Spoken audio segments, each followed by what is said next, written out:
As morning light begins to shine, I seek your word and make it mine.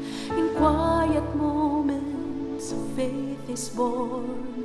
With every breaking of the dawn, rise and reflect on promises true. With every dawn, I'm renewed by you.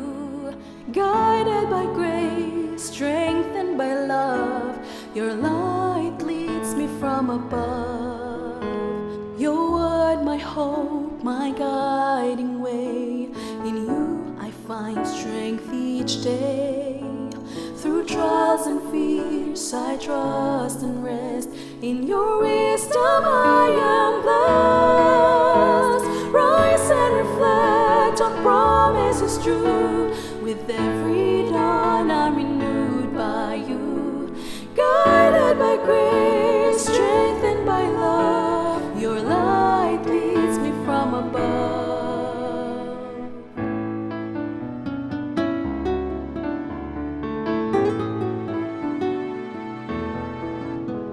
Your word, my hope, my guiding way. In you I find strength each day. Through trials and fears I trust and rest. In your wisdom I am blessed. Rise and reflect on promises true. With every dawn I'm renewed by you. Guided by grace, strengthened by love, your light leads me from above. Rise and reflect on promises true. With every dawn I'm renewed by you. Guided by grace, strengthened by love, your light leads me from above. Your light leads me from above.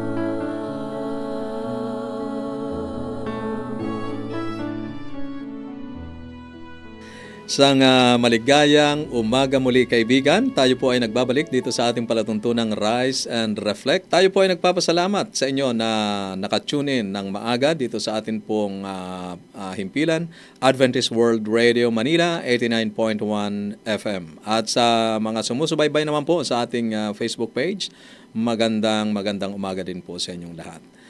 Tayo po ay nagpapatuloy dito sa ating palatuntunan, ang Rise and Reflect, at dito ay pinasisimula natin ang ating araw, ang ating pagising sa pagbabalik ng pasasalamat sa ating Panginoong Diyos, pagbabasa ng bahagi ng kanyang mga salita at sa pananalangin. At tayo ay nasa kabanatang 3 na ng Genesis, talatang 8 hanggang talatang 24 ang ating babasahin ngayong umaga, at sundan niyo po ako mula sa salin na ang Bible Pinoy version. Nung maggagabi na, narinig nilang naglalakad si Lord God sa garden, kaya nagtago sila sa likod ng mga puno. Pero tinawag ni Lord God ang lalaki. "Nasaan ka?" Sumagot ang lalaki, "Narinig ko po kayong naglalakad sa garden. Natakot ako kaya nagtago ako. Nakahubad po kasi ako." "Sinong may sabing nakahubad ka?" tanong ng Diyos. "Kinain mo ba yung prutas na pinagbawal ko?" Sumagot ang lalaki, kasi po, binigyan ako nung babaeng binigay niyo sa akin, kaya kumain ako." Tinanong ni Lord God ang babae, "Bakit mo ito ginawa?" Sumagot siya, "Niloko po ako ng ahas, kaya kumain ako." Tapos sinabi ni Lord God sa ahas, "Dahil sa ginawa mo, ikaw lang ang susumpain sa lahat ng mga hayop, maamo man o mabangis. Mula ngayon, ikaw ay gagapang kakain ka ng alikabok habang buhay. Ikaw at ang babae aking pag-aawayin. Anak mo't anak niya, palagi kong paglalabanin. Dudurugin ng kanyang anak ang iyong ulo, at ang sakong ng anak niya ay tutuklawin mo." At sa babae, ganito ang sinabi niya, "Gagawin kong napakahirap ang iyong pagbubuntis. Yung panganganak mo gagawin kong sobrang sakit. Pero ang makasama ang iyong asawa, gugustuhin pa rin. Pangungunahan ka niya at lagi mo siyang susundin." At sinabi niya kay Adam, Dahil nakinig ka sa asawa mo at kinain ang prutas na pinagbawal ko, susumpain ko ang lupa ng dahil sa iyo. Habang buhay, mahihirapan ka sa pagtatanim para magkaroon ka ng makakain. Tutubo sa lupa mga tinik at damo, mga ligaw na halaman ang kakainin mo. Pagpapaguran mo ang iyong pagkain hanggang bumalik ka sa lupa kung saan ka nanggaling. Sa lupa ka galing, sa lupa ka rin babalik. Eve ang pinangalan ni Adam sa asawa niya dahil siya ang nanay ng lahat ng tao. Gumawa si Lord God ng mga damit mula sa balat ng hayop para kay Adam at sa asawa nito, at dinamitan niya sila. Pagkatapos, sinabi ni Lord God, ngayon, kagaya na natin ang tao, kasi alam na nila kung ano ang mabuti at masama. Hindi na sila pwedeng kumain ng prutas ng punong nagbibigay buhay. Kasi pag kumain sila noon, di na sila mamamatay. So pinalaya sila ni Lord God sa Garden ng Eden at pinabungkal sa kanila ang lupa kung saan sila nagmula. Tapos naglagay ang Diyos ng mga creatures na may pakpak sa bandang east ng garden.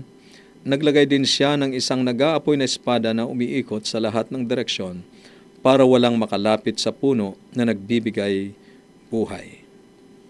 Ang ating paksa, biyaya sa hatol. Nang kainin ni na Adan at Eva ang ipinagbabawal na prutas, isang matinding pagbabago ang nangyari sa sanlibutan, sa mundo. Hindi naging katulad ng dati ang mga bagay mula noon. Ang mag-asawa ay nakaramdam ng hiya sa unang pagkakataon at sinubukang itago ang kanilang mga katawan sa isa't isa. Nang marinig nilang naglalakad ang Diyos sa harden, nagtago sila. Ang mga tao ay nagtatago, lumalayo mula sa Diyos mula noon. Naapektuhan ng kasalanan ang lahat ng ating relasyon. Ang kasalanan ni Adan at Eva ay naghahayag din ng katangian ng Diyos. Pagkatapos ng pagkahulog, hindi agad pinarusahan ng Diyos sina Adan at Eva. Hinanap niya sila. Maaring sinubukan nilang magtago mula sa Diyos, ngunit hinanap sila ng Diyos. Tinawag niya ang lalaki, nasaan ka?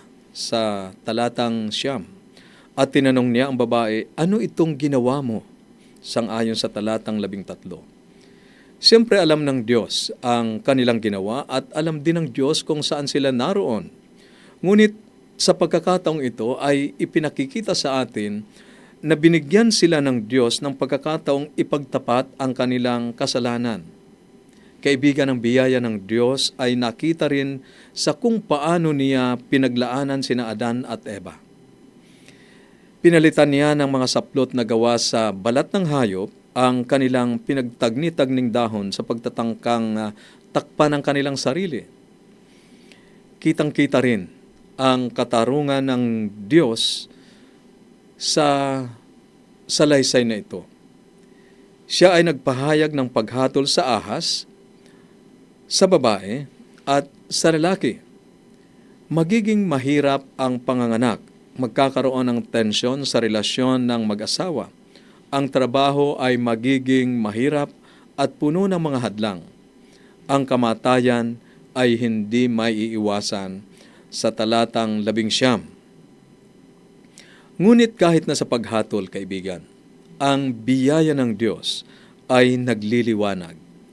Sinumpa ng Diyos ang ahas at ang lupa sa talatang 14 at 17.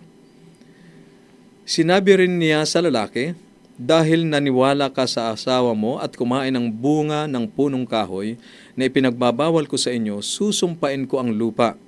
Hindi sinumpa ang tao, kaibigan. Hindi niya sinumpa si Adan at si Eva. Nangako ang Diyos na dudurugin ng isang supling ng babae ang ulo ng ahas sa talatang 15. Ikaw at ang babae ay mag-aaway, ang lahi mo at ang lahi niya ay mag-aaway din, dudurugin niya ang ulo mo at tutuklawin mo ang sakong niya. Dito ay makikita natin ang kislap ng pag-asa sa pagdating ng hinaharap na manunubos. Hindi sumuko ang Diyos sa sangkatauhan. Iyan ang ating pag-asa.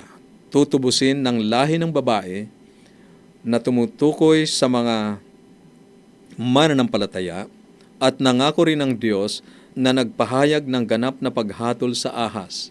Ang salitang dudurugin ang kanyang ulo ay pagpapahayag na tatapusin ng Diyos ang kasamaan ng kaaway, kasama ng mga sumunod sa Kanya.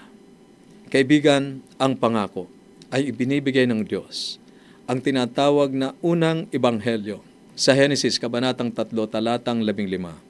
Ikaw at ang babae ay mag-aaway. Ang lahi mo at ang lahi niya ay mag-aaway din. Dudurugin niya ang ulo mo at tutuklawin mo ang sakaw niya. Ito ang pag-asa at pangako ng isang manunubos na isisilang mula sa lahi ng mga tao. Mula kay Adan, lalabas ang isang manunubos, ang ating tagapagligtas. Kaibigan, subukang isipin ang isang mundong walang kasalanan. Ano kaya ang pakiramdam na magkaroon ng pakikipagkaibigan, trabaho at kapaligirang hindi nasira ng kasalanan?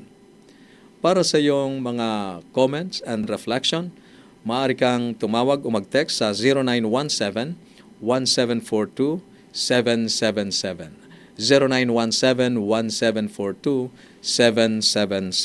at 0918-9447-891. 0918-9447-891. At para naman po sa inyo na sumusubaybay sa atin pong Facebook page, maaari po kayong mag-comment sa ating comment section. At habang ginagawa ninyo ang inyong comment and reflection, narito po ang isang makalangit na awitin na aming inihahandog sa inyo, Bakit Mahal Ako ng Diyos, na inawit ni Sharon Dalumpines.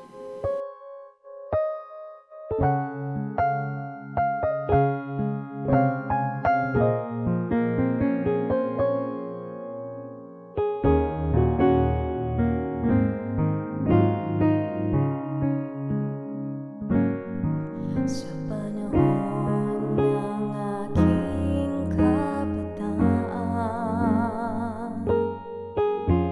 ang nais ko'y laging kalayaan. Sa daming nagawang mga kasalanan, ang Diyos ay aking nang nalimutan. Mga pagsubok sa akin dumating, iba't ibang uri ng suliranin. Sa bigat ng pasan, halos di ko kayanin. Ngunit ang Diyos ay nariyan pa rin. Bakit mahal ako ng Diyos? Bakit mahal ako? Kahit na naligaw ang landas ko.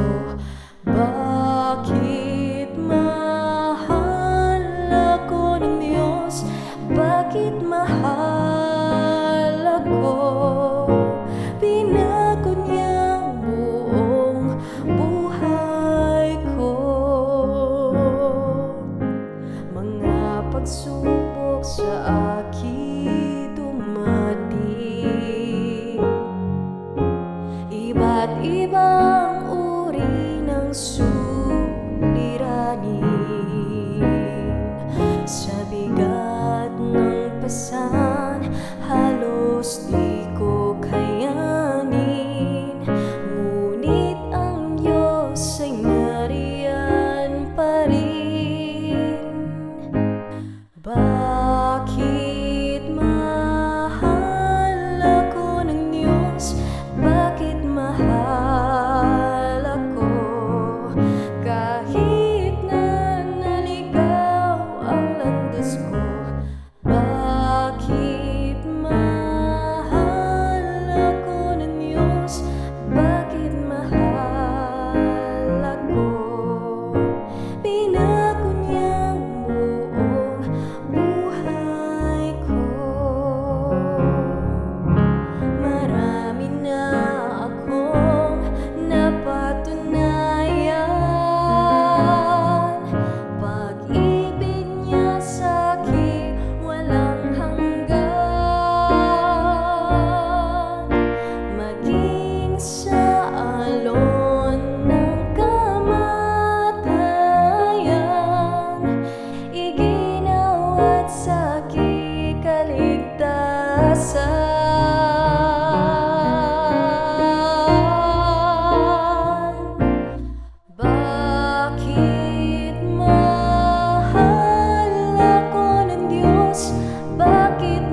Kahit na naligaw ang landas ko, bakit mahal ako ng Diyos?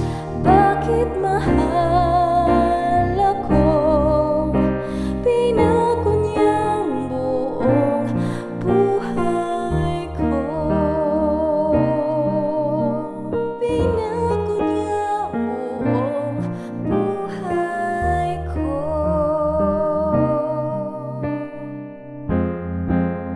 Bakit mahal ako? Kaibigan, sana'y nadama mo ang diwa ng awit na ating napakinggan. Mahal ka ng Diyos. At anuman ang ating naging kalagayan, karanasan, nariyan siya upang tayo ay ibangon, akayin sa isang pananampalataya. Tayo ay manalangin. Panginoon naming Diyos, kahit na sa pagkahulog, sa pagbagsak sa kasalanan ng mga taong una mong nilalang, nang iyong isinumpa ang ahas at binigkas ang mga parusa sa lalaki at babae, gumawa ka rin ng pangako na tutuparin ng iyong anak, ang aming Panginoong Yesus, ang pagliligtas at pagtubos.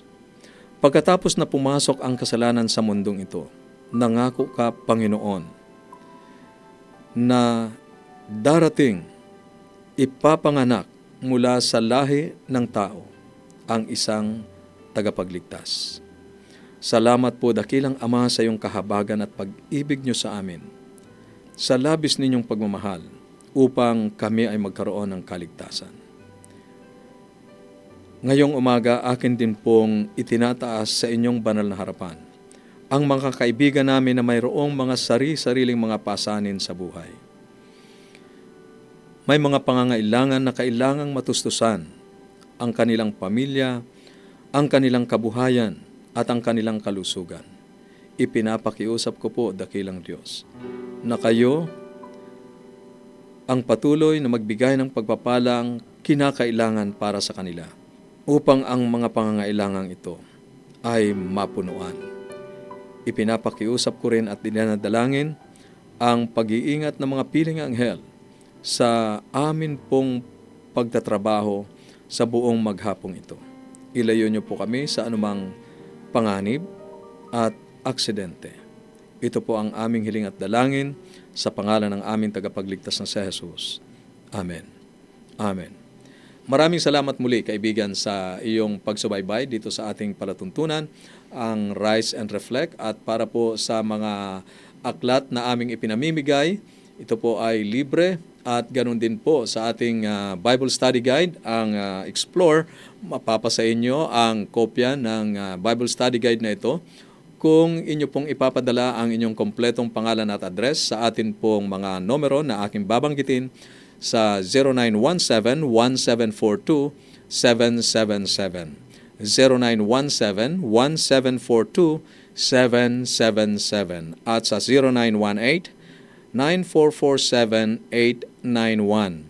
0918-9447-891.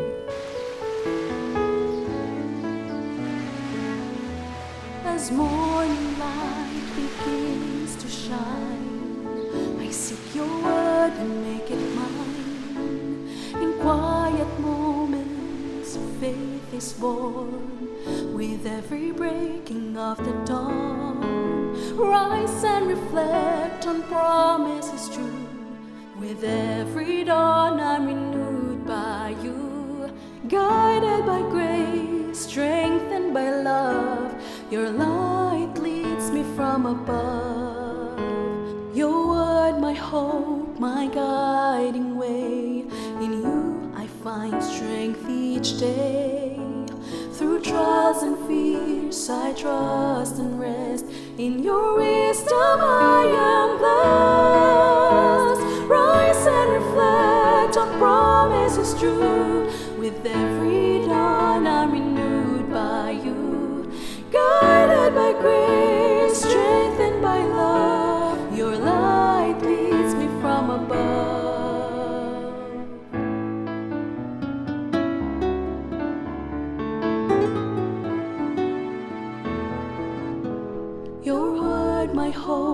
my guiding way.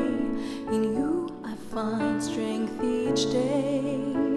Through trials and fears I trust and rest. In your wisdom I am blessed. Rise and reflect on promises true. With every dawn I'm renewed by you. Guided by grace, strengthened by love. Your light leads me from above. Rise and reflect on promises true. With every dawn I'm renewed.